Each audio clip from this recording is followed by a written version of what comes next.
A flaming pudding is the perfect finale to the Christmas meal. Follow these rules to make sure you get a fire as bright as Rudolph's nose. 1. Get it hot. Because alcohol is easily vaporized, it mixes well with the air. It's important that both the pudding and the spirits are hot, so that more alcohol is vaporized. If you try and light cold spirits, it's going to be disappointing. It's not the worst. 2.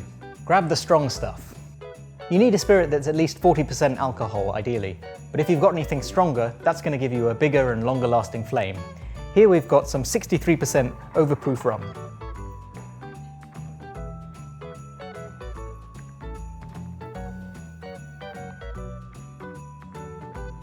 3. Add a bit of colour. Pure alcohol burns with a blue flame, which is nice but a bit muted. If you choose a spirit that's got sugar in it, or you add sugar, you should get a luminous yellow flame. The yellow flame happens when some of the carbon doesn't get oxidized and gives off fine particles of soot.